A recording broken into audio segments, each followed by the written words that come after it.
दोस्तों, मैं हूं एसएसआर और आपका फिर से मेरे पॉडकास्ट में स्वागत है। दोस्तों, यह कहानी एक मासूम और भोली लड़की नाज़ो की दास्तान है, जो उसकी ज़िंदगी की संघर्षपूर्ण यात्रा है, जो अपने जीवन की कठिनाइयों और अत्याचारों से जूझती है। उसकी शादी एक धोखेबाज से होती है, जो उसे जिस्म फिरोशी का धंधा करने वाली एक औरत को बेच देता है। नाज़ो की ज़िंदगी तब एक अंधेरे मोड़ पर पहुंच जाती है, जब वह न केवल अपने पति की धोखाधड़ी का सामना करती है, बल्कि एक बुरे खेल वेश्यावृत्ति का शिकार बन जाती है। लेकिन किस्मत ने उसे जाहिद नामक एक फरिश्ते से मिलवाया, जो नाज़ो की आज़ादी का प्रतीक बनता है। क्या नाज़ो अपनी पहचान और स्वतंत्रता को वापस पा सकेगी? जानिए इस ग्रिपिंग कहानी में। अपना प्यार और सपोर्ट बनाए रखने के लिए कहानी को लाइक, शेयर और कमेंट ज़रूर करें। अगर आपने अभी तक चैनल सब्सक्राइब नहीं किया है, तो ऐसी ही जिन्नातों की यूनिक लव स्टोरीज़ के लिए सब्सक्राइब ज़रूर कर लें। चलिए कहानी को शुरू करते हैं। यह उसकी शादी की रात थी और उस समय वह दुल्हन बनकर बैठी थी। उसका दिल डर से कांप रहा था और उसकी आंखों से आंसुओं का सैलाब बह रहा था। उसे समझ नहीं आ रहा था कि ज़िंदगी ने उसके साथ यह मजाक कैसे किया। वह यहाँ तक कैसे पहुँची, अपने घर से इस अजनबी घर तक। उस समय उसने एक साधारण पोशाक पहनी हुई थी, जिसे दुल्हन की पोशाक नहीं कहा जा सकता था, लेकिन वह पोशाक साफ सुथरी और ठीक ठाक थी। कमरे की सजावट भी बहुत साधारण थी। ऐसा नहीं लग रहा था कि यहाँ कोई नई दुल्हन है या यह कमरा एक नई नवेली दुल्हन का है। उसने एक नज़र में पूरे कमरे का निरीक्षण किया और फिर सिर झुकाए अपने माँ और पिता के बारे में सोचने लगी। उस समय उसे अपने मन में उठते कई संदेह याद आए और वह अपने विचारों में उन पर संदेह करती रही। वह सोच रही थी कि उठकर भाग जाए, कहीं दूर चली जाए, ऐसी जगह जाए जहाँ कोई उसे देख न सके, जहाँ कोई उसे पहचान न सके। वह वहाँ बहुत ही सरल तरीके से बैठी रही। आखिर उसने उसका इंतज़ार क्यों किया? कौन सा उसे पसंद था या किसे वह चाहती थी? लेकिन भाग्य ने उन्हें एक साथ बांध दिया और वे यहाँ आकर बैठ गए। पता नहीं कितना समय बीत गया था। अभी तक उसका पति कमरे में नहीं आया था। वह चुपचाप उसका इंतज़ार कर रही थी। पहले तो उसका दिल कर रहा था कि सब कुछ छोड़कर चुपचाप सो जाए, लेकिन अपने पति के बारे में सोचकर गुस्से में वह उसका इंतज़ार करने के लिए मजबूर हो गई और चुपचाप उसका इंतज़ार करने लगी। कुछ हलचल सुनने के बाद वह तुरंत सीधी होकर बैठ गई। वह बहुत घबरा गई और उसका दिल इतनी तेज़ी से धड़कने लगा कि उसके कानों में आवाज़ गूंजने लगी। उसने अपने हाथों को घुटनों पर मोड़ लिया और मजबूती से बैठी रही। वह बहुत घबराई हुई थी और डर के कारण उसका दिल तेज़ी से धड़क रहा था। उसने अपने पति की ओर देखा और वह उसे भावुक निगाहों से देख रहा था। वह करीब आया और बैठ गया। उसका दिल धड़क उठा। उसने अपना दुपट्टा अपनी मुट्ठी में भींच लिया। वह कुछ और कर नहीं रही थी। बस इतना ही हुआ कि उसका पति उसे नमस्कार करना चाहता था और उसका हाथ पकड़ना चाहता था। वह बहुत डर गई और उससे कहा, कृपया पीछे हटें, मुझे डर लग रहा है। उसने उसकी तीखी आवाज़ सुनी और ज़ोर से हंसा। उसने घबराहट से उसकी ओर देखा। भाग दो। उसका नाम नाज़ो है, क्योंकि उसकी माँ और उसके पिता ने उसे बड़े प्यार और शालीनता से पाला था। जब वह पैदा हुई थी, तब से उन दोनों की जान उसमें बस गई थी। शादी के 8 साल बाद वह उनके जीवन में एक वसंत की तरह आई और उसके बाद उनकी कोई संतान नहीं हो सकी। यही कारण था कि वे दोनों उसे एक पल के लिए भी अपनी नज़रों से दूर नहीं करते थे। उनके प्यार और ध्यान ने उसे कभी खराब नहीं किया। उसने इस प्यार को अपने अधिकार के रूप में स्वीकार किया, क्योंकि उसकी माँ और पिता ने उसकी हर फरमाइश पूरी की और उसे किसी चीज़ की कमी नहीं होने दी। एक बार जब लोग उसे देखते तो अक्सर यही कहते, देखने में तो अंग्रेज़ लगती है, इतनी सुंदर परी जैसी बेटी जो अल्लाह ने तुम्हें दी है। उसकी माँ को हमेशा यह डर बना रहता था कि कहीं कोई नाज़ो को देख न ले, कहीं वह बीमार न पड़ जाए। लेकिन नाज़ो बहुत शरारती और चंचल थी। उसे लोगों से मिलना जुलना पसंद था और वह पढ़ाई में भी बहुत अच्छी थी। वह स्कूल में उल्लेखनीय सफलता हासिल करती थी और जब उसने मैट्रिक के पेपर दिए तो उसे अपने इलाके के पास एक कंप्यूटर कॉलेज में दाखिला मिल गया, जहां उसने कंप्यूटर सीखना शुरू कर दिया। उसके पिता के यह कहने के बावजूद कि उसे घर पर रहना चाहिए, नाज़ो ने दाखिला ले लिया, क्योंकि वह 3 महीने के लिए फ्री थी और उन 3 महीनों को बर्बाद नहीं करना चाहती थी। इसलिए उसके पिता ने उसे अनुमति दे दी और वह खुशी खुशी यहाँ कंप्यूटर सीखने आई। लेकिन कुछ ही दिन बीते थे कि रास्ते में खड़े लड़कों के एक समूह ने उसे परेशान करना शुरू कर दिया। इन सभी लड़कों का नेतृत्व आकिब नाम का एक लड़का कर रहा था। आकिब इन सभी लड़कों का सरदार था और आकिब के एक इशारे पर वे लड़के कुछ भी करने को तैयार रहते थे। ये लड़के उसके अकेलेपन का फ़ायदा उठाना चाहते थे और जब भी वह उनके पास से गुजरती थी तो वे उसे ऊंची आवाज़ में चिढ़ाते थे। वह अपने पिता को इस बारे में नहीं बता सकती थी, क्योंकि उसे डर था कि उसके पिता उसे कॉलेज और कंप्यूटर क्लास में जाने से रोक देंगे। इसलिए उसने अपने पिता को भी इस बारे में नहीं बताया और ख़ुद उन लड़कों को नज़रअंदाज करती रही। लेकिन आकिब की हरकतें दिन ब दिन बढ़ती जा रही थीं और जब भी वह उसे देखता तो ऊंची आवाज़ में कोई अश्लील गाना गाता था। उसके गानों के बोल इतने भद्दे होते थे कि नाज़ो के कान लाल हो जाते थे। आकिब कभी कभी उसके सामने खड़ा हो जाता और उसे घूरता था, लेकिन शुक्र था कि उसने कभी उसका पीछा नहीं किया। फिर भी नाज़ो जब उस रास्ते से गुजरती तो बहुत घबरा जाती थी। एक दिन नाज़ो ने एक स्थानीय लड़की को उसी के कॉलेज में दाखिला लेने को कहा, क्योंकि वह भी उसी कॉलेज में दाखिला लेना चाहती थी और नाज़ो से जानकारी लेने आई थी। उसने उसे हर तरह से संतुष्ट किया और उसे अपने कॉलेज में दाखिला लेने के लिए मना लिया और साथ आने के लिए कहा। इस तरह कम से कम उसे आकिब की बकवास से तो छुटकारा मिल जाएगा। लेकिन उसे इस बात का अंदाज़ा नहीं था कि आकिब को किसी की परवाह नहीं थी। उसके मन में जो आएगा वह वही करेगा। उसने नाज़ो की भी परवाह नहीं की और उसके साथ जो लड़की थी उसे देखकर और तेज़ी से आगे बढ़ गया। थोड़ा आगे जाकर वह लड़की नाज़ो से पूछने लगी, क्या यह हर दिन होता है? क्या यह तुम्हें हर दिन इसी तरह परेशान करता है? नाज़ो ने धीरे से सिर हिलाया और कहा, हाँ, रोज़ मुझे इस तरह चिढ़ाता है, लेकिन प्लीज़ मेरे घर में मत बताना, नहीं तो माँ मुझे कॉलेज नहीं जाने देगी और यह कंप्यूटर कोर्स मेरे लिए बहुत ज़रूरी है, मुझे इसे सीखने का शौक़ है। उसने राबिया से कहा और उसने भी अपना सिर हिलाया। अब वे दोनों हर दिन एक साथ आते जाते थे। नाज़ो को तो इन घटनाओं की आदत हो गई थी, लेकिन राबिया इसे सहन नहीं कर पाई और एक दिन हद हो गई। आकिब ने अचानक उनका रास्ता रोक लिया और नाज़ो के चेहरे की ओर देखते हुए सिगरेट का धुआं छोड़ा और कुछ बकवास गाना गाया। राबिया ने उसे कड़ी चेतावनी देते हुए कहा, खबरदार, अगर आज के बाद तुमने हमें रास्ते में रोका या ऐसी बकवास करने की कोशिश की तो मैं तुम्हारे घर पर शिकायत दर्ज करा दूंगी। देखूंगी तुम्हारे पिता तुम्हारे साथ कैसा व्यवहार करते हैं। राबिया की इस प्रतिक्रिया से नाज़ो और भी डर गई और यही कारण था कि उसे कंप्यूटर कॉलेज में जाना भी अच्छा नहीं लग रहा था।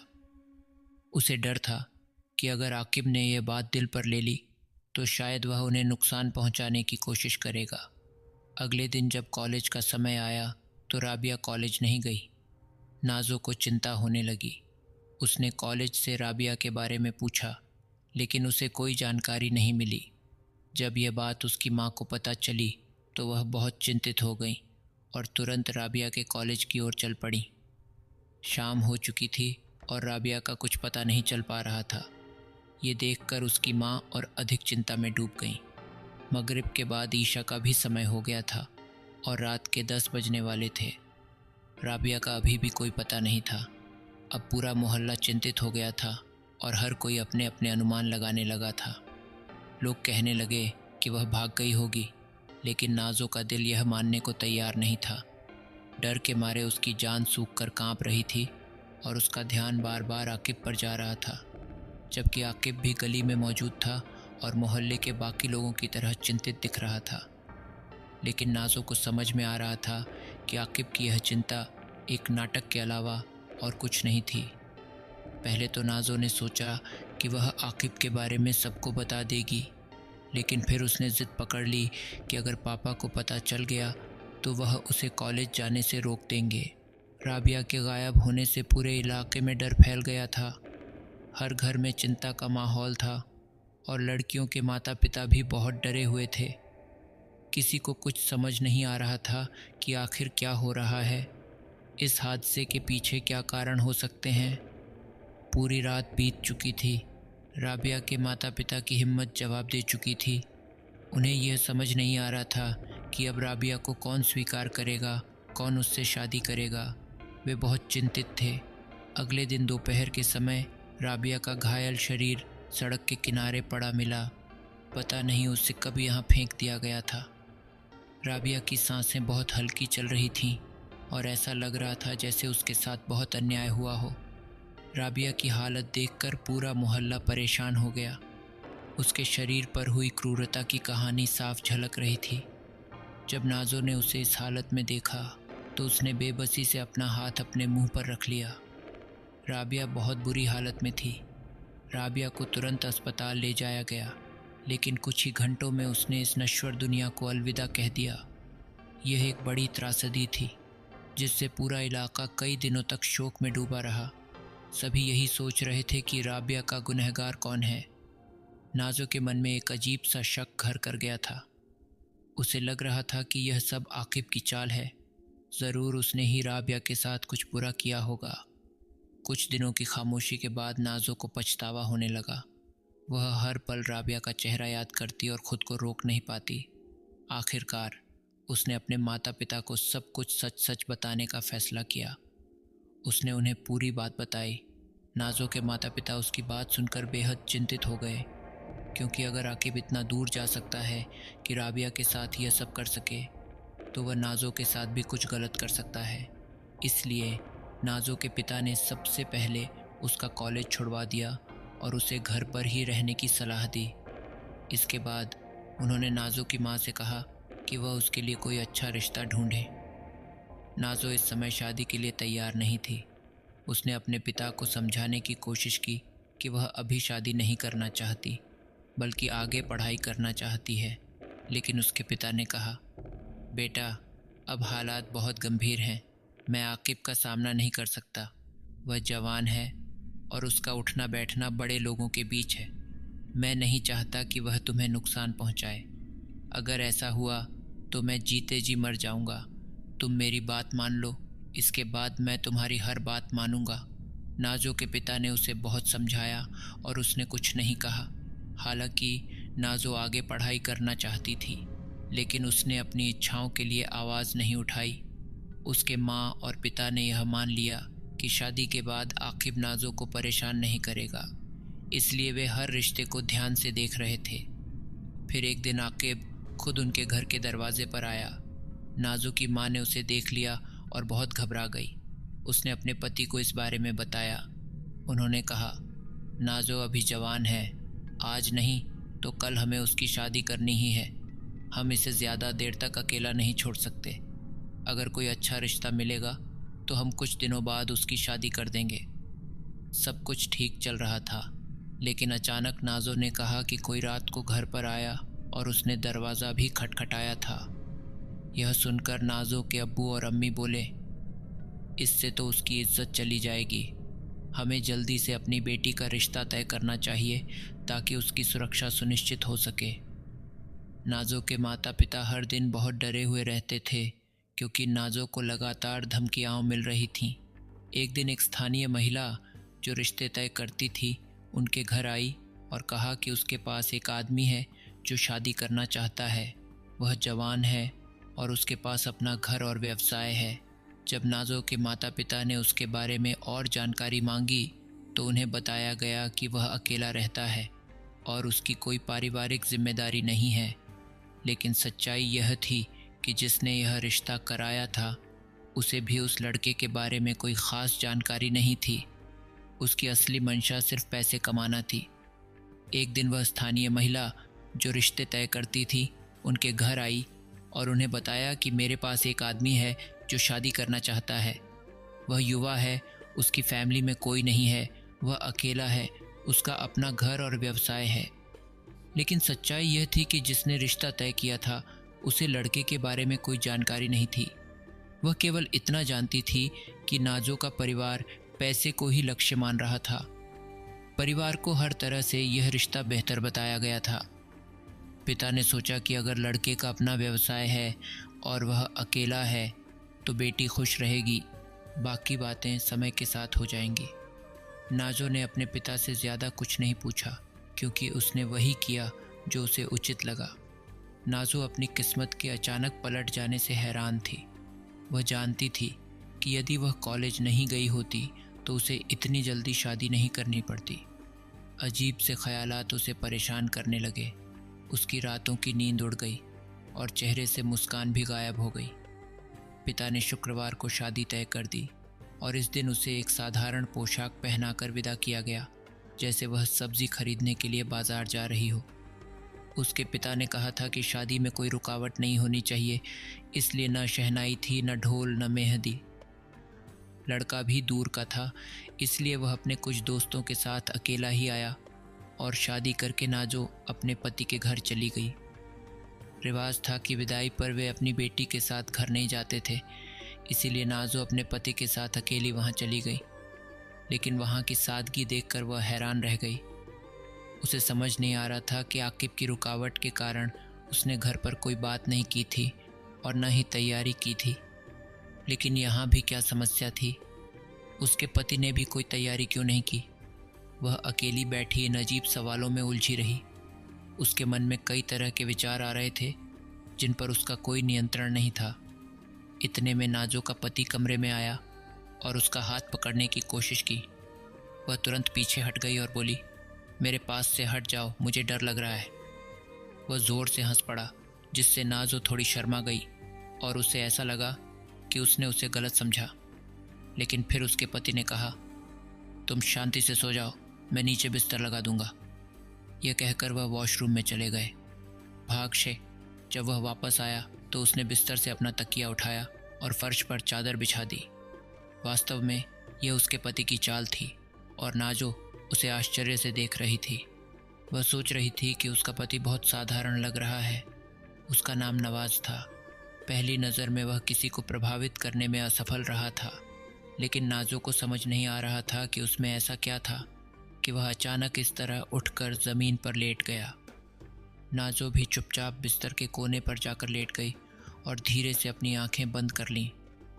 वह सोने की कोशिश करने लगी, लेकिन परिस्थितियों के इस तरह से अचानक पलट जाने और जिस तरह से वह घर से विदा होकर यहाँ आ गई थी, उसकी वजह से नींद उससे कोसों दूर थी। अब उसे इस नई हकीकत को स्वीकार करने का समय आ गया था। अगली सुबह जब वह उठी तो उसका पति कमरे में नहीं था। उसे समझ नहीं आ रहा था कि वह उठकर बाहर जाए या यहीं बैठकर उसका इंतज़ार करे। कुछ देर बाद वह खुद ही कमरे से बाहर चली गई। जब उसने देखा कि उसके पति किसी से बात कर रहे हैं तो वह असमंजस में पड़ गई। उसके पति ने जब पीछे मुड़कर नाजो को देखा तो वह चौंक गया। नाजो ने बात शुरू करते हुए कहा, आप कमरे में नहीं थे, इसलिए मैंने सोचा कि। उसने जवाब दिया, ओह कुछ नहीं, मैं तो बस एक दोस्त से बात कर रहा था। उसने ठंडी सांस ली और नाजो को वापस कमरे में ले आया। फिर उसने नाश्ते के लिए कहा और नाजो ने सिर हिलाया और तुरंत उठकर वॉशरूम में चली गई। वह सोच रही थी कि घर में कोई नहीं है, न कोई रिश्तेदार, न कोई परिचित। यह कैसी शादी और यह कैसा ससुराल। कुछ देर बाद उसका पति वापस आया और वे साथ में नाश्ता करने लगे। नाजो ने पूछा, तुम्हारे घर वाले कहाँ हैं? अगर तुम्हें बुरा न लगे तो क्या तुम मुझे अपने बारे में कुछ बता सकते हो? थोड़ी देर में मेरे कुछ परिचित आ रहे हैं, उनसे तुम मिल लेना। बेचारी नाजो, उसे कहाँ पता था कि यह ज़िंदगी का एक भयानक मंजर है जो अब उसकी ज़िंदगी में शामिल होने जा रहा है। उसने कहा, दूर की मेरी एक चाची है और मैं घर में कुछ लोगों को लाने जा रहा हूँ। मैं उन्हें लेने जा रहा हूँ। नाजो ने सिर हिलाया। उसके पति के जाने के बाद नाजो खुद से बातें करने लगी। माँ और पिता ने मुझे यूं ही दूर कर दिया, जैसे किसी बोझ को सिर से उतार दिया हो। उसे भावनात्मक झटका लगा। उसने बहुत कुछ सोचा था। माँ भी जब दहेज के लिए कुछ नया लाती थी तो अपनी शादी के बारे में तरह तरह की योजनाएं बनाती थीं। अब वह खुद पर हंस रही थी कि उसकी शादी ऐसे हुई जैसे उसका अंतिम संस्कार हो गया हो। वह अपने पिता से नाराज़ हो गई थी। भाग जाते कुछ समय बाद उसका पति थोड़ा चिंतित होकर घर आया और उसने नाजो की ओर देखते हुए कहा, तुम चिंतित लग रही हो। नाजो ने जवाब दिया, नहीं, वो तो बस। तभी नाजो ने देखा कि उसके पति के साथ उसके अब्बू और अम्मी हैं। फौजिया ने तुम्हारा पता दे दिया है, वो कल आएंगे। फौजिया ने ही रिश्ता तय किया था। हाँ जी, वो मेरी मौसी हैं। इतने में नाजो के पति का फ़ोन आ गया और वह उठकर बाहर चला गया। उसने कहा, तुम लोगों को जल्दी आने को कहा था, लेकिन अभी मत आना क्योंकि मेरे माता पिता आ गए हैं। अभी उन्हें जाने दो, बाद में आना। और तुम लोगों ने इस घर का पता इस रिश्तेदार को क्यों दिया? फिर उसने कहा, मैं तुमसे कह रहा हूँ कि मुझे इसके लिए मांगे गए पैसे चाहिए। मैं भाग्यशाली हूँ, वह लड़की बहुत सुंदर है और आंटी से कहता हूँ कि उसे यहाँ मेरे पास से कभी ना जाने दें। ये बहुत तेज़ लगती है। नहीं, मैंने उसे अभी तक छुआ भी नहीं है, लेकिन दिल करता है कि एक रात उसके साथ सोऊं। इसके बाद उसने फ़ोन काट दिया। नाजो अपने माँ और पापा से शिकायत करने लगी कि उसे कहाँ भेज दिया गया और उसका दिल रो रहा था। तभी नाजो का पति कमरे में आया और वे दोनों कुछ बातें करने लगे। फिर वह तुरंत बाहर चला गया। कुछ देर बाद जब वह घर लौटा तो उसके हाथ में बहुत सारी चीज़ें थीं, जिससे नाजो के दिल में उसके लिए थोड़ी सी जगह बन गई। आखिर कौन किसी के लिए इतना कुछ करता है, यह सोचकर नाजो थोड़ी प्रभावित हुई। उसने तुरंत सारी चीज़ें उठाईं और खुद ही उन्हें प्लेटों में निकाल कर रख दिया। नाजो चुपचाप सब कुछ देख रही थी और यह बात उसे बहुत अच्छी लगी। उसने सभी चीज़ें प्लेटों में निकाल लीं और किचन में चली गई। नाजो जानती थी कि अब उसका पति क्या करने वाला है। शायद वह चाय बनाने गया था। इसके बाद उसके माता पिता इधर उधर की बातें करने लगे। फिर पापा ने नाजो से कहा, मुझे पता है मेरे बच्चे, तुम मुझसे बहुत गुस्सा हो। मैंने तुम्हें कारण नहीं बताया कि मैंने क्या किया। मैंने तुम्हें इन बातों में उलझा दिया। आज मैं तुम्हारे सभी सवालों का जवाब दूंगा। फिर अब्बा ने कहा, यही समस्या थी। आकिब ने जिस तरह से हमें परेशान किया और फिर उसने राबिया के साथ जो किया, उससे मेरा दिल बहुत डर गया था। मैं अपनी इज्जत खराब नहीं कर सकता था, इसलिए मैंने जल्दबाजी में यह फैसला किया। नाजो और उसके माता पिता बात करते रहे और शाम ढलने लगी। फिर नाजो के माता पिता ने अपनी बेटी से अनुमति ली और कहा कि वे घर वापस लौटेंगे। रात को जब नाजो का पति लेटने लगा तो नाजो ने उससे कहा, अब तुम बिस्तर पर आकर सो सकते हो। उसने नाजो की तरफ देखा और जब वह उसके पास आया तो वह नाजो से मीठी मीठी बातें करने लगा, जिससे नाजो पिघल गई और उनके बीच की दूरियां ख़त्म हो गईं। इसके बाद उसने नाजो के साथ अपनी यौन इच्छाओं को पूरा किया। एक बार जब उसने अपनी प्यास बुझा ली तो वह सो गया और नाजो भी गहरी नींद में सो गई।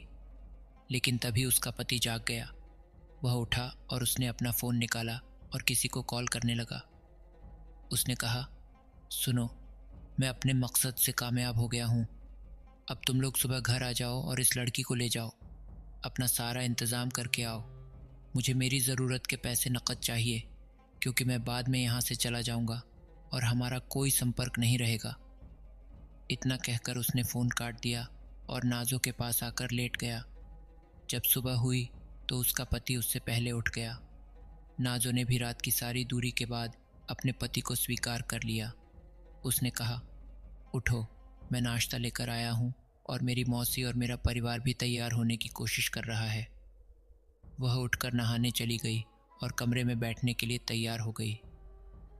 इतने में घर के दरवाजे पर दस्तक हुई और कुछ लोग अंदर आए, जिनमें एक मोटी औरत थी। 3 नौकर बातें करने लगे। तुम बहुत खूबसूरत हो, हमें तुम बहुत पसंद आई। उन्होंने नाजो की तारीफ़ करनी शुरू की। उनमें से एक मोटी औरत बार बार नाजो के पति को देख रही थी और उससे आंखों से बात कर रही थी। हमें यह लड़की पसंद है। फिर नाजो का पति उठकर नाश्ता बनाने लगा और सभी लोग एक साथ नाश्ता करने लगे। उसके बाद उसने नाजो के गिलास में जूस डाला और नाजो ने जैसे ही वह जूस पिया तो नशे का असर नाजो पर होने लगा और उसका सिर घूमने लगा, क्योंकि गिलास में बेहोशी की दवा मिला दी गई थी। नाजो का पति उसकी ओर जूस पीते हुए मुस्कराने लगा। उसने जूस पीना शुरू कर दिया। वहाँ बैठकर उसने कहा, मुझे एक लिफाफा दिया गया है जिसमें बहुत सारे पैसे थे। ये लड़की बहुत सुंदर है ना दोस्तों। मैं फ़िलहाल कुछ दिनों में देश से बाहर जा रहा हूँ छिपने के लिए। सब नॉर्मल हो जाने के बाद दूसरा शिकार देखूंगा। इसके बाद उन्होंने नाज़ो को बुर्का पहनाया और बाहर खड़ी कार में डाल दिया। नाज़ो का पति भी उनके साथ कार में बैठ गया और रास्ते में कहीं उतर गया। जब नाज़ो की चेतना लौटी तो वह एक बंद कमरे में थी। उसका सिर भारी हो रहा था। उसने इधर उधर देखा लेकिन उसे कोई दिखाई नहीं दिया। वह गेट खटखटाती रही और उसे बाहर से आवाज़ें सुनाई दी। थोड़ी देर बाद उसे पता चला कि बाहर लोग हैं। जब उसने दरवाज़ा खोला तो वही मोटी औरत और कुछ लड़कियां उसके साथ थीं। उसने लड़कियों और उस औरत से पूछा, मैं कहाँ हूँ और मेरे शौहर कहाँ हैं? सुनो, तुम यहाँ इसलिए हो, तुम्हें मुझे बेच दिया, यही उसका काम है। वह लड़कियों से शादी करता है और उन्हें हमें बेचता है। हाँ, वह मेरे साथ ऐसा नहीं कर सकता। खुदा के लिए मुझे यहाँ से जाने दो। चुप रहो लड़की, तू हमारी बात सुन। हम तुम्हारा जीना हराम कर देंगे। इसे तैयार करो और इसे बाहर ले जाओ। नाज़ो को रोता हुआ देखकर वे लड़कियां कहने लगीं, तुम यहाँ क्यों हो? तुम कहाँ और ऐसे कैसे परिवार में पैदा हुई हो जो तुम्हें बेच दिया है? हमें भी पैसे देकर यहाँ लाया गया है। हमारे जिस्म हर रात यहाँ नोचे जाते हैं। इसे दोबारा मत कहो।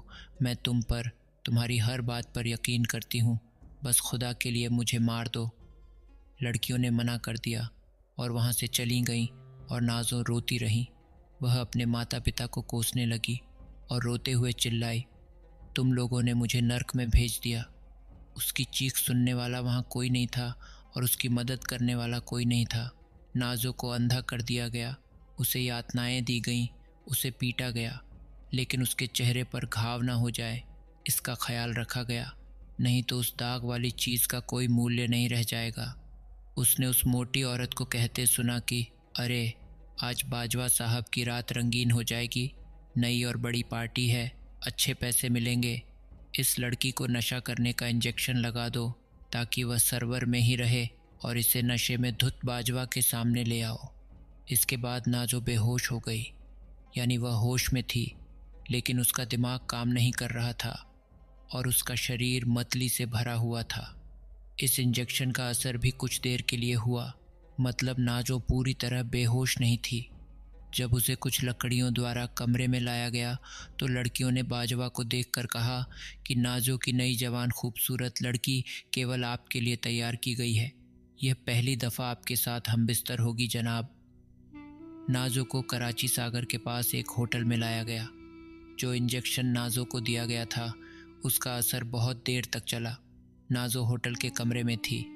बाजवा, जो एक अधेड़ उम्र का आदमी था, नाज़ो को अपनी हवस का शिकार बनाना चाहता था, लेकिन नाज़ो का नशा धीरे धीरे कम हो रहा था। सभी लड़कियां और बाजवा के साथ आए उसके आदमी रात को बाजवा के साथ नाज़ो को कमरे में छोड़कर नीचे चल रही पार्टी में चले गए। बाजवा नाज़ो के करीब आया और नाज़ो को यहाँ वहाँ चूमने लगा। जब नाज़ो को होश आया तो उसने देखा कि उसके ऊपर एक नंगा बुढ़ा है, तो नाज़ो ने साइड टेबल पर रखी एक बियर की बोतल उसके सिर पर दे मारी, जिससे उसके सिर से खून बहने लगा। जैसे ही बाजवा बेसुध सा होकर नाज़ो के ऊपर से हटा तो वह तुरंत उठ बैठी और अपने कपड़े पहनने लगी। जब नाज़ो ने देखा कि उसके सिर से खून बह रहा है और वह दर्द से चिल्ला रहा है तो वह तुरंत कमरे के दरवाजे की ओर भागी। वह एक सांस में होटल के कमरे से बाहर भागी। वहीं घायल बाजवा धीरे धीरे उसके पीछे भागने लगा। बाजवा को पता था कि वह लड़की उसके साथ मस्ती कर रही है और उसे ये भी अच्छी तरह से पता था कि उसके होटल से बाहर निकलने से पहले ही उसके गार्ड उसे पकड़ लेंगे। ये उसकी हैवानियत से भरी मुस्कुराहट से जाहिर हो रहा था, लेकिन उसे ये नहीं पता था कि मरता क्या नहीं करता। नाज़ो इतनी तेज़ भागी कि होटल की सीढ़ियाँ उतरते उतरते वह होटल से बाहर निकल गई, लेकिन नाज़ो का वहाँ का कुछ भी पता नहीं था और न ही उन्हें कराची का रास्ता पता था। बस वह 3 बजे चारों तरफ फैले अंतहीन अंधेरे में भाग रही थीं। कुछ देर बाद जब बाजवा होटल से बाहर आया तो गार्ड ने देखा कि वह घायल है और खून बह रहा है। वे दौड़कर बाजवा के पास गए और कहा, आओ लड़की को पकड़ो, वह ज़्यादा दूर नहीं गई होगी, मुझे वो हर हाल में चाहिए, जाओ पकड़ो उसे। बाजवा की बात सुनकर लोग नाजो के पीछे भागने लगे। नाजो उनसे दूर भागते हुए बहुत आगे निकल गई थी। रास्ता किधर जा रहा है, नाजो को कुछ नहीं समझ आ रहा था। वो बस रास्ते में दौड़े जा रही थी। अब उसके सामने समुद्र था। वह समुद्र के किनारे दौड़ रही थी और पीछे मुड़कर भी देख रही थी। उसने दूर से चांदनी में कुछ लोगों को अपनी ओर दौड़ते देखा। अब वह और तेज़ दौड़ रही थी। अगर किसी ने कराची देखा हो तो उसे पता होगा कि कराची का समुद्र तट बहुत बड़ा है। आगे कुछ टूटे हुए पत्थर हैं। नाजो बहुत थकी हुई थी, इस डर से कि लोग उसके बहुत करीब आ जाएंगे, और वह भाग जाना चाहती थी। वह थोड़ा आगे बढ़ी, तभी उन लोगों ने नाजो को पकड़ लिया। नाजो चीखने लगी और खुद को उनसे छुड़ाने की कोशिश करने लगी। उन्होंने नाजो को पीटना शुरू कर दिया। ऐसा लग रहा था कि पत्थरों के बीच एक आदमी अपने भगवान की पूजा करने में लगा हुआ था। समुद्र की खामोशी को महसूस करने और अपने अकेलेपन को शांत करने के लिए अपनी आंखें बंद की हुई थीं। वह एक गहरी पूजा में लीन था, जिसे न तो नाजो देख सकती थी और न ही बाजवा के आदमी। तभी वहाँ बाजवा भी अपनी कार में आया था। शोर तेज़ होने लगा, जिससे उसकी पूजा टूट गई। जब उसने देखा कि इतने सारे लोग एक लड़की को मार रहे हैं और ज़बरदस्ती कर रहे हैं, तो उसने चिल्लाकर कहा, रुको, तुम ऐसा नहीं कर सकते। सबने इधर उधर देखा। इतने में उसने देखा कि वह पत्थरों के बीच से उठकर हवा की गति से उनके पास आकर खड़ा हो गया। उसने कहा, तुम उसके साथ ज़बरदस्ती नहीं कर सकते। बाजवा ने अपने लोगों से कहा कि इसे मार डालो, और वह लड़की को कार की ओर ले जाने लगा। लोग जाहिद की ओर बढ़ने लगे। तभी पता चला कि बाजवा का एक आदमी हवा में उड़ता हुआ बाजवा के आगे धूल में मुंह के बल जा गिरा, और दूसरा आदमी कार पर जा गिरा, जिससे कार से धुआं निकलने लगा। बाजवा रुका और सब लोग जाहिद की तरफ देखने लगे। उन सभी को समझ नहीं आ रहा था कि जाहिद है क्या चीज़। तभी जाहिद ने कहा, लड़की को छोड़ दो, तुम लोग अपनी खैरियत चाहते हो तो। नाजो ने जाहिद को भाई कहकर बुलाया और कहा कि लोग मेरे साथ ज़बरदस्ती बलात्कार करना चाहते हैं, मुझे बचा लो। जब जाहिद ने यह सुना तो उसने कहा, लड़की ने मुझे भाई कहा है, अब तुम्हारी हड्डियों के इतने टुकड़े होंगे कि दुनिया का कोई डॉक्टर तुम्हारा इलाज नहीं कर पाएगा। जाहिद हवा में उड़ता हुआ उछला और सबके आगे ज़मीन पर आ गया। सभी लोग जाहिद को मारने के लिए दौड़ पड़े। उसने किसी का जबड़ा तोड़ दिया तो किसी का पैर। 2-3 मिनट में जाहिद ने सभी को धूल चटा दी। बाजवा ने देखा कि सभी लोग ज़मीन पर चिल्ला रहे थे और छटपटा रहे थे। नाजो ने अपनी कलाई बाजवा के हाथों से छुड़ाई और जाहिद के पीछे छिप गई। बाजवा जाहिद को देखकर चौंक गया। फिर जाहिद बाजवा की ओर गया और बोला, तुम एक महिला को कैसे भूल सकते हैं? वो एक माँ भी होती है, एक बहन भी होती है और एक बेटी भी होती है, और तुम अपनी उम्र के हिसाब से इतनी छोटी और मासूम बच्ची को अपनी हवस का शिकार बनाना चाहते हो। आखिरकार तुम सुअरों की तरह घृणित काम क्यों करना चाहते हैं? क्या तुम भूल जाते हो कि तुम्हारे घरों में भी बहनें और बेटियां हैं? अगर तुम्हारी हवस इस हद तक है कि तुम्हारी अपनी बहनें और बेटियां तुम लोगों से सुरक्षित नहीं रहेंगी। ये कहकर जाहिद ने बाजवा के दोनों पैरों को उठाकर हवा में फेंक दिया और कहा, जाओ, तुम अपनी ही कार से मरोगे। मरने से पहले तुम्हारी सारी पसलियाँ टूट जाएंगी। ये कहने के बाद जाहिद ने नाजो का हाथ पकड़ा और वहाँ से चलने लगा। जाहिद नाजो को समुद्र तट से सड़क पर ले आया। वह देखने लगा कि क्या हुआ। जब जाहिद को कुछ पता चला तो उसने नाजो को अपनी कार में बैठने के लिए कहा। जाहिद की कार में बैठते ही नाजो को चिंता होने लगी। जाहिद नाजो को लेकर अपने घर आ गया और कहा, डरो मत, यहाँ तुम्हारे लिए कोई ख़तरा नहीं है, इसे अपना ही घर समझो। क्या मामला है और क्या हुआ? तुम इन लोगों तक कैसे पहुँची और इसका कारण क्या है? देखो, मुझे बताओ तो मैं तुम्हारी मदद करूँगा। जाहिद ने नाजो को बैठने के लिए कहा और चाय का कप लेने के लिए रसोई में चला गया। उसने नाजो की ओर चाय का कप बढ़ाया। चाय पियो और बताओ, ये क्या चल है? वैसे मैं बिरयानी बना रहा हूँ, तुम खाओगी? मैं बहुत अच्छी बिरयानी बनाता हूँ, एक बार खाओगी तो उंगलियाँ चाटती रह जाओगी। जाहिद ने नाज़ों की ओर मुस्कुराते हुए बिरयानी बनाना शुरू कर दिया। उसे पता था कि लड़की भूखी है। जब उसके पेट में कुछ जाएगा तो वह उसकी हालत में ज़रूर थोड़ा बेहतर सुधार होगा। जाहिद नाज़ों से बात करते हुए बिरयानी बनाने लगा। जैसे ही उसने बिरयानी की गंध माहौल में घुली, भूख से बेहाल नाज़ों पर बिरयानी की गंध का असर होने लगा और वह जाहिद की ओर देखने लगी। फिर जाहिद नाज़ों के पास बिरयानी लेकर आया। नाज़ो जाहिद और बिरयानी की ओर देखने लगी। इतने कम समय में तुमने इसे कैसे तैयार किया? उसने पूछा। चलो ये बात छोड़ो गुड़िया, नहीं तो मैं तुम्हारी बोली भी खाऊंगा। चलो चलो शुरू करते हैं, जाहिद ने कहा। फिर उसने चम्मच से बिरयानी उसके मुंह में डालने लगा। नाज़ो हैरान हो गई कि उसने इसे कैसे बनाई। बिरयानी का स्वाद बहुत अलग और बहुत स्वादिष्ट था। फिर दोनों ने बिरयानी ख़त्म करने लगे। अभी बहुत देर हो चुकी थी, सुबह होने में कुछ घंटे बाकी थे। जाहिद ने नाज़ो से कहा, तुम आराम करो, तुम्हें सुबह तुम्हारे घर छोड़ दूंगा, ठीक है? तुम यहीं कमरे में बेड पर सो जाओ, मैं बाहर सोफे पर लेट जाऊंगा। नाज़ो, जो जाहिद के कमरे में थी, उसे नींद नहीं आ रही थी। वह बाथरूम से वापस आई और बिस्तर पर बैठी थी। तभी उसकी नज़र कमरे में कई किताबों पर पड़ी जो जाहिद पढ़ता था। वे किताबें बहुत अजीब और बहुत मोटी थीं। अचानक नाज़ो को एक किताब मिली जिस पर उसका नाम कुछ अजीब भाषा में लिखा हुआ था, जैसे वह किताब अब नाज़ो को आकर्षित कर रही थी। किताब से एक आवाज़ आने लगी जो नाज़ो के कानों में सुनाई दी। तुम क्या जानना चाहती हो नाज़ो? आवाज़ सुनकर वह डर गई। तभी वह किताब अपने आप खुल गई और उसमें जाहिद चारों ओर घूमने लगा। नाज़ो साफ देख सकती थी कि जाहिद एक अजीब आदमी है और उसके आसपास बहुत सारे लोग हैं जो इंसान नहीं हैं। वह उन सभी से कुछ कह रहा था और जाहिद अपने सिर पर एक ताज पहने हुए था। वह बहुत ही खूबसूरत दुनिया थी जहाँ एक बहुत ही प्यारी हवेली बनाई गई थी। नाज़ो को ऐसा लग रहा था जैसे वह अपनी खुली आंखों से एक सपना देख रही हो। अचानक किताब से किसी का चेहरा सामने आया, जैसे कोई किताब के अंदर से नाज़ो को देख रहा हो। वह वापस डर गई। सुबह का समय था और नाज़ो बहुत घबराई हुई थी। नाज़ो कमरे से बाहर आई। उसने देखा कि जाहिद प्रार्थना में लगा हुआ था। जाहिद को नमाज पढ़ते देख वह उसके सामने सोफे पर बैठ गई। जाहिद ने अपनी नमाज पूरी की तो उसने नाज़ो की ओर देखा और कहा, तुम नहीं सोई? नहीं, मैं नहीं सोई। नहीं, मैं सो गई थी, बस थोड़ी सी, नाज़ो ने हड़बड़ाते हुए कहा। वह अभी भी डर रही थी। जाहिद ने हंसते हुए कहा, ठीक है, आओ और प्रार्थना करो।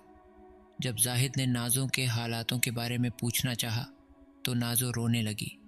क्या हुआ? मैंने कुछ गलत कहा? क्या मैं बदकिस्मत लड़की हूँ? हाँ, तभी तो सबने अपनी अपनी ज़िंदगी से मुझे ठुकरा दिया और मेरा फ़ायदा उठाया। जाहिद नाज़ो की बातों पर ध्यान देने लगा। वह उसकी सारी बातें सुनने लगा। नाज़ो उसे अपनी सारी कहानी बता रही थी कि कैसे उसके माता पिता ने उसकी शादी की और कैसे उसके पति ने उसे इस मोटी औरत को बेच दिया। वह रोते हुए जाहिद को अपना दुखड़ा सुना रही थी कि इस लड़के आकिब की वजह से ही उसके माँ बाप को अपनी इज्जत का ख्याल आया और देखा कि उनका रिश्ता एक ऐसे शख्स से हो गया जो धोखेबाज दलाल था, जिसने शादी के नाम पर नाज़ो के साथ खिलवाड़ किया गया। फिर उसे बेचकर अपना मकसद पूरा किया गया। जाहिद रात में नाज़ो की उसकी ज़िंदगी के बारे में सारी बातें सुन रहा था। नाज़ो की बातों से उसे पता चला कि उसका नाम नवाज़ है, जिसने उसकी ज़िंदगी को हराम कर दिया था। नाज़ो जैसी पूरी और मासूम लड़की की ज़िंदगी तबाह कर दी थी, जिसका पढ़ लिख कर आगे बढ़ने का छोटा अपना सपना था। लेकिन अब नवाज़ को यह नहीं पता था कि आगे उसके साथ क्या होने वाला है। जाहिद ने अपनी आंखें बंद कर लीं और नाज़ो की ज़िंदगी के बारे में जानने लगा। जाहिद ने अपनी आंखें खोलीं और कहा कि वह आज पाकिस्तान छोड़ रहा है, लेकिन आज मैं उसे ऐसी सज़ा दूंगा कि वह फिर कभी किसी लड़की की ज़िंदगी ख़राब नहीं करेगा। नाज़ो को समझ नहीं आ रहा था कि उसे कैसे पता चला कि वह आज पाकिस्तान से जा रहा है। तब जाहिद ने नाज़ो को घर पर रहने के लिए कहा और सुबह सुबह बाहर चला गया। नाज़ो को नहीं पता था कि जाहिद क्या करने वाला है। उसे नहीं पता था कि वह जाहिद घर में अकेली क्या करेगी और कैसे रहेगी। क्यों कि वह उस किताब की वजह से बहुत डरी हुई थी, इसलिए वह बाहर बैठी थी। जाहिद कुछ देर से एक घर के बाहर खड़ा था। जाहिद ने दरवाज़ा खटखटाया। अंदर से आवाज़ आई, कौन है? मैं हूँ जाहिद, उसने कहा। मैं तुम्हें नहीं जानता, वह बोला। जाहिद को पता था कि वह दरवाज़ा खोलेगा नहीं। वह दरवाजे के पास गया और गेट को एक झटके से तोड़ दिया और गेट को उसके पास खड़े नवाज के सिर पर मारा, जिससे वह नीचे गिर गया। जाहिद अंदर आया। उसने उसे देखा और कहा, तुम कौन हो? ये क्या बदतमीज़ी है? तुम क्या चाहते हो? ओह अच्छा, तुम्हें मैं बदतमीज़ लग रहा हूँ, हरामी, जाहिद ने कहा और उसे उठाकर दीवार पर फेंक दिया, जिससे दीवार उसके खून से सन गई। जब नवाज के सिर से बहने लगा तो उसने जाहिद से कहा, तुम अपराधी हो। अपराधी कौन है अभी पता चल जाएगा। जब जाहिद घर पहुंचा तो नाजो ये देखकर हैरान रह गई कि उसका शौहर जाहिद के हाथों में है। अब पता चला कि कौन अपराधी है। नवाज ने नाजो के पैर पकड़ लिए। प्लीज़ मुझे उससे बचाओ, मैं तुमसे भीख मांगता हूँ। भाई, मैं इस इंसान को अपने सामने नहीं देखना चाहती। जाहिद ने उसे पकड़ लिया और कहा, भाड़ में जाओ। अचानक अजहर कहीं से प्रकट हुआ, क्योंकि वह पहले वहाँ नहीं था। वह वही था जिसका जिक्र उस जादुई किताब में था। ये उसी किताब से बाहर आया था। उसने नाजो के शौहर को पकड़कर वहाँ से गायब हो गया और उसे समुद्र को सौंपने चला गया। मुझे समझ नहीं आया कि आप कौन हैं और वह कौन सा व्यक्ति था जो आपको मास्टर कह रहा था। मैंने रात को आपके कमरे में एक किताब देखी और मैंने उसमें आपको किसी से बात करते हुए भी देखा। मुझे चिंता हुई कि उसने मुझे देखा और मुझसे बात भी की, कि वह उसकी जादुई दुनिया है। मुझे माफ़ कर दो, मैं अपने बारे में नहीं बताना चाहता। बस इतना समझ लो कि मैं तुम्हारा हमदर्द हूँ, मैं तुम्हारा मददगार हूँ। तो क्या एक बहन को कभी पता नहीं चलेगा कि उसका भाई कौन था? मैं तुम्हारी दुनिया से नहीं हूँ। मैं न तो इंसान हूँ और न ही कुछ और। चलो अब मुझे अपने घर का पता बताओ, ताकि मैं तुम्हें तुम्हारे माता पिता के पास छोड़ सकूं और इसे भी ठीक कर सकूं। जाहिद ने बात कहा। नाजो ने जाहिद को अपने घर का पता बताया और जाहिद ने उसे अपनी आंखें बंद करने को कहा। जब कुछ सेकंड बाद नाजो ने जैसे ही अपनी आंखों को खोला तो सामने उसका घर था। जाहिद ने दरवाज़ा खटखटाया। नाजो की माँ ने दरवाज़ा खोला और देखा तो नाजो को देखकर खुश हो गई, लेकिन वह उसके साथ जाहिद, जो कि उनके लिए अजनबी था, उसे देखकर डर गई और बोली, तुम अपने साथ अपने शौहर को नहीं लाई? आंटी, पहले मुझे अंदर आने दो, मैं आपको सब समझा दूंगा, जाहिद ने घर अंदर दाखिल होते हुए कहा।